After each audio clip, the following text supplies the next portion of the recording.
चल कर आसान, सच बोल, क्या हुआ था उसे? बोल। साहब, बड़े बड़े लोगों के बड़े बड़े शौक होते हैं साहब, वो शौक जो सभ्य समाज में गुनाह माने जाते हैं। ऐसे ही अपने दबे और छुपे शौक के लिए नेताजी मुझे संपर्क करते थे। उन्होंने मुझसे संपर्क किया, मुझसे लड़की का इंतजाम करने के लिए कहा, और तभी मुझे एक नए एजेंट का पता चला जिसका नाम था कपिल। नमस्कार, मैं श्रेयस तलपदे स्वागत करता हूं आप सभी का नकाब सावधान इंडिया के एक किस्सा 5 हिस्से के 5वें भाग में। इस अनजान औरत की मौत ने मुंबई पुलिस के सामने और हमारे देश के सामने एक अजीब विडंबना को लाकर खड़ा कर दिया, जहां कई औरतें कुछ लोगों की लालच का शिकार होकर देह व्यापार जैसे घिनौने पेशे को अपनाने के लिए मजबूर हो जाती है। सपना की जिंदगी का सफर भी बहुत दर्दनाक था, पर अभी भी उसकी मौत का असली कारण सामने नहीं आया था। पहले से मजबूर, लोगों की हाथों का खिलौना बन चुकी सपना, उसकी मौत के पीछे किसका हाथ था और क्या वजह थी, और आखिर ये कपिल कौन था और कहां था ये कपिल? आप फिक्र मत कीजिए, आपका काम हो जाएगा। नहीं, ऐसे नहीं चलेगा। नेताजी के पास भेजने से पहले वो लड़की को एक बार मैं मिलूंगा, रिस्क नहीं लेता मैं। रिस्क? अच्छा ठीक है ना, तो आप 4 बजे पहुंच जाइए गोरेगांव में। ठीक है। मुझे नहीं मालूम था कि गोरेगांव रेस्टोरेंट में मैं जिस लड़की से मिलने जा रहा हूं वो लड़की कोई और नहीं, मेरी बीवी सपना है। तो यहाँ क्या कर रही है? अरे तूने ये सब धंधा शुरू कर दिया? छे। इतना हैरान क्यों हो रहे हो तुम? तुम्हें क्या लगा था मुझे रंजन के हाथ बेचने के बाद वो मेरा क्या करेगा? लेकिन आज से मैं ये सब कुछ छोड़ दूंगी।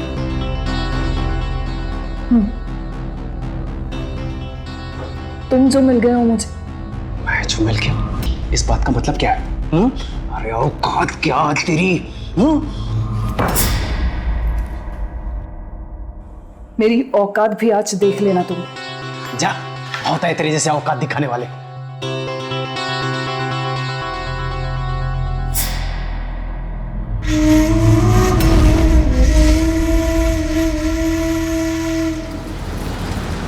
अरे अरे, और अभी वो तुम्हारी परी उर्मिला उर्वशी कब आएगी? बस सर, बस आते ही होगी सर। जल्दी करो, बुला यार। आ गई सर।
कौन बोलता है? और कौन बोलेगा?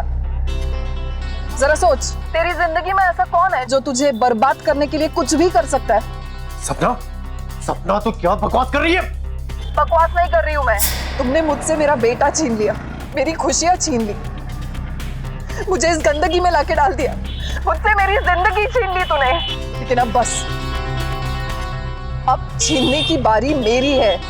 तेरे नेता ने आज जो कुछ भी किया ना, उसका वीडियो है मेरे पास।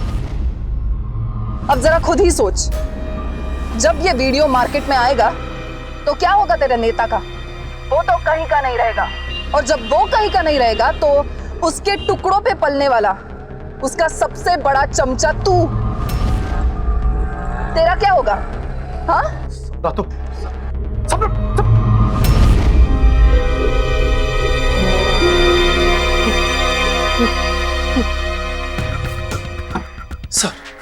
सर बहुत बड़ी गड़बड़ हो गई सर। सर वो लड़की बहुत चालाक निकली, उसने आपका और अपना वीडियो बना लिया सर। क्या? पता था मुझे, और ये भी पता है कि किसने करवाया है। ये सब तेरा क्या धरा है? सर क्या कर रहे हैं सर आप? ये ब्लैकमेल करना चाहता? सर ये क्या कर रहे हैं सर आप क्या कर रहे हैं? पिछले 10 साल से मैं आपके पास काम कर रहा हूँ, आपको मुझ पर भरोसा नहीं है? आप मुझे समझने की कोशिश कीजिए, मैं ऐसा नहीं हूं सर, मैं कभी ऐसा नहीं कर सकता। तो क्या रिश्ता है तेरा उस लड़की के साथ? और अभी मत बोलना कि कोई रिश्ता नहीं है। बीवी है मेरी। 5 साल पहले वो मेरी बीवी थी, वो बच्चलन थी, इसलिए मैंने उसे अपने घर से निकाल दिया। उसी का बदला ले रही है, लेकिन मैं उसके चाल को कामयाब नहीं होने दूंगा। आप चिंता मत कीजिए सर, मैं आपका वफादार हूं सर। तो दिखा अपनी वफादारी, और याद रखना, यदि कोई गड़बड़ हुई ना तो सबके पहले तुझे गोली मारूंगा मैं। फोन कर उसके एजेंट को, बोल उससे कि वीडियो कहीं पहले पहुंचे, उससे वाले खत्म करते उस लड़की को। करता हूं सर, करता हूं। साले कपिल, किस लड़की को भेजा तूने? वो गेम कर गई हमारे साथ। कपिल ने मार दिया उसे। दूसरे दिन पता चला कि उसकी लाश मिली। कपिल का नंबर बता। जी।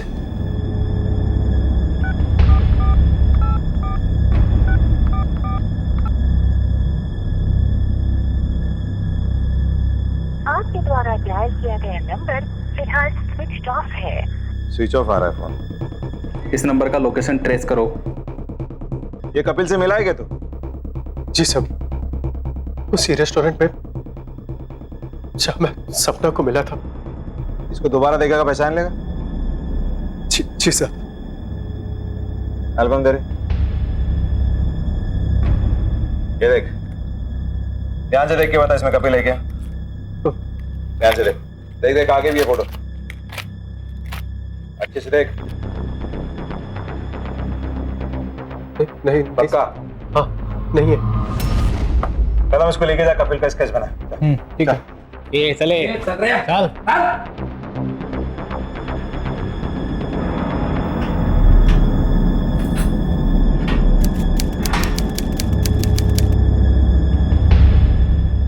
कुछ पता चला सर? पता चल गया है, और बहुत जल्द कातिल पकड़ा भी जाएगा। एंड थैंक यू नवी, ये मुश्किल केस अगर हम सॉल्व कर पाए हैं तो सिर्फ तुम्हारी मदद की वजह से। और जो भी मुश्किल तुम्हें हुई है उसके लिए मैं सिर्फ सॉरी बोल सकता हूँ, लेकिन क्या करें ड्यूटी है, करना पड़ता है। सॉरी यार। सर मैं समझ सकता हूँ, सपना के कातिल को अपने किए की सजा मिल जाए, बस इससे बड़ी और कोई चीज मायने नहीं रखती मेरे लिए। Thank you. Thank you, thank you. तुम जा सकते हो।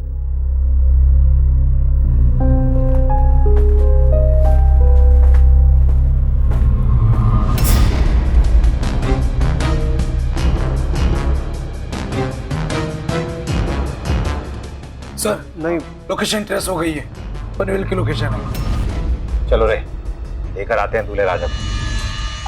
फोटो खत्म होते मुझे भेज देना। जी सर। चल। ये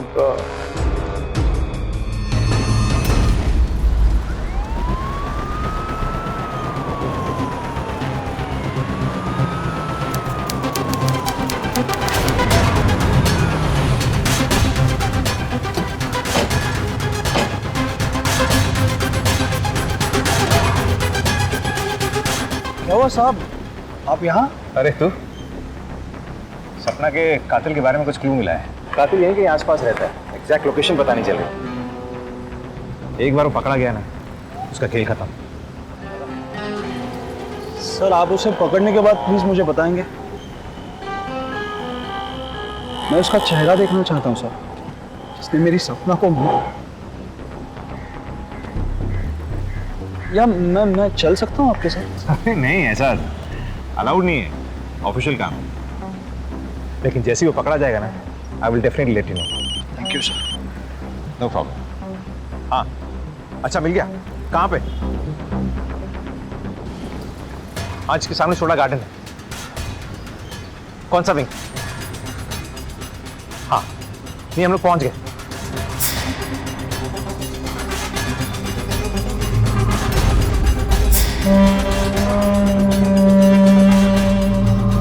नहीं, पहुंच गए यहाँ पे।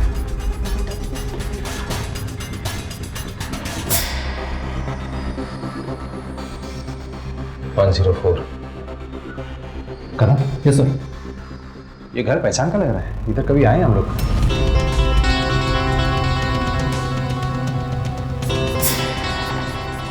यही था।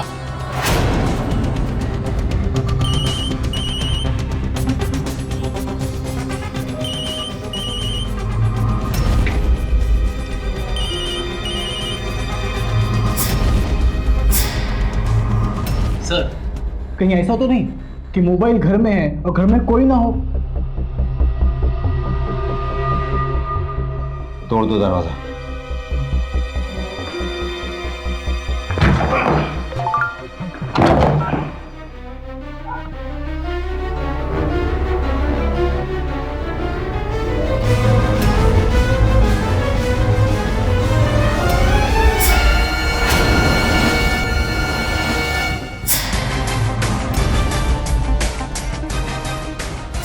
शिट शिट, क्या हुआ सर?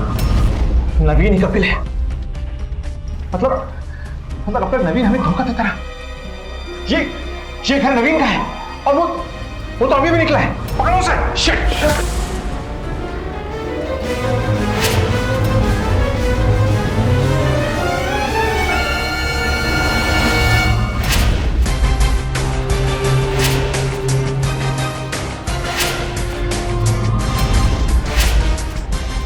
इस बार तुझे दूर नहीं जाने दूंगा मैं। बस तू किसी को मत बताना कि ये मैं हूं। आज से मैं कपिल हूं। अरे किसी आदमी को देखा, ब्लू शर्ट पहना हुआ था, बाहर बुशर्ट ऐसे बाहर रखा था। कहीं जाते हुए देखा क्या? लाल बैग था उसके पास। कहाँ गया? टैक्सी बैठे बैठे। शिट, जल्दी गाड़ी घुमा, जल्दी गाड़ी घुमा, घुमा घुमा।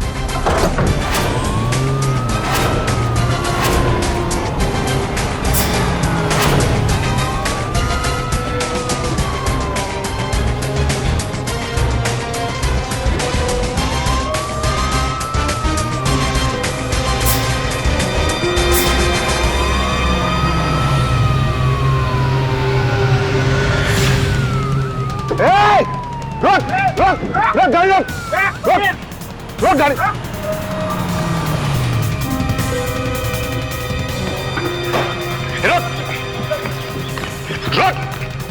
रोक। उसने धोखा दिया था मुझे। मैंने भी अपना बदला ले लिया। वैसे भी नाचने वाली तो बनी चुकी थी वो। मैं कब तक गरीब की जिंदगी जीता साहब? मुझे भी बड़ा आदमी बनना था। हाँ। वो रवि से बदला लेने के चक्कर में उसने पूरा काम गड़बड़ कर दिया। उस रात मुझे रवि का फोन आया कि सपना ने नेताजी का वीडियो बना लिया। तब तो मुझे उसे रोकना था, नहीं तो साहब मैं मर जाता। अरे तू पागल हो गई क्या? मेरा धंधा बंद कराएगी तू? तेरा धंधा बंद होता है तो होने दे, मुझे कोई फर्क नहीं पड़ता। उसने एक माँ से उसके बच्चे को छीना है। मैं उसे ऐसा एक्सपोज करूंगी ना कि कहीं मुंह दिखाने के लायक नहीं रहेगा वो। तू जानती नहीं है उन लोगों को, बहुत ऊपर तक पहुंचे, उनकी जान से मार डालेंगे तुझे भी मुझे भी। उनको जो करना है करने दे, मुझे मरने से भी कोई फर्क नहीं पड़ता, समझा तू? मुझे पड़ता है, और किसी भी कीमत पर मैं अपना नुकसान नहीं होने दूंगा और ना ही अपनी जान दूंगा।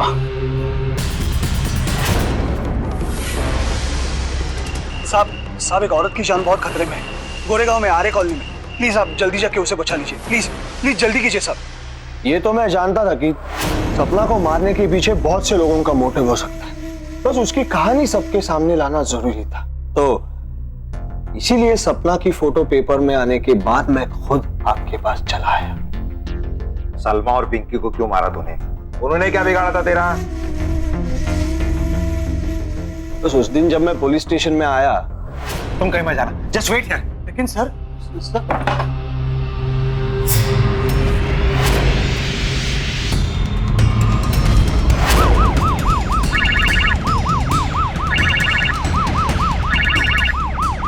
हेलो, कौन? लगता है पुलिस को कुछ गलतफहमी हुई। वो सोच रहे हैं रेशमा की मौत के पीछे तुम दोनों का हाथ है। क्या? तो तुम्हें गिरफ्तार करने के लिए यहाँ से निकले वो। और एक बार अगर आपको अरेस्ट कर लिया तो को बेगुनाह साबित करते करते सालों लग जाएंगे तुम दोनों को। हाँ, सीधा अपने घर मत जाना। लेकिन आप मेरी बात तो सुन। भैया मेरी बात सुनिए भैया, प्लीज यहीं पर गाड़ी रोक दीजिए।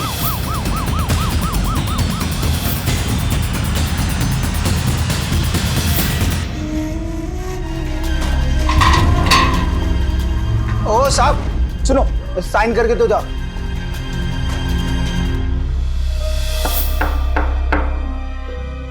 कौन है? रंजन,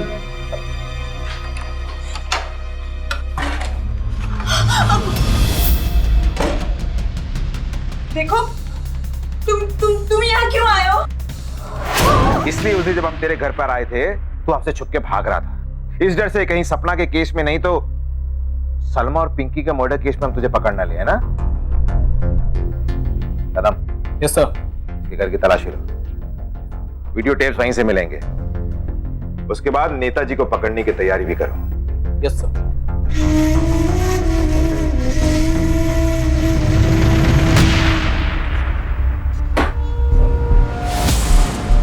इस वक्त की ताजा खबर में एक बड़े केस का खुलासा हुआ।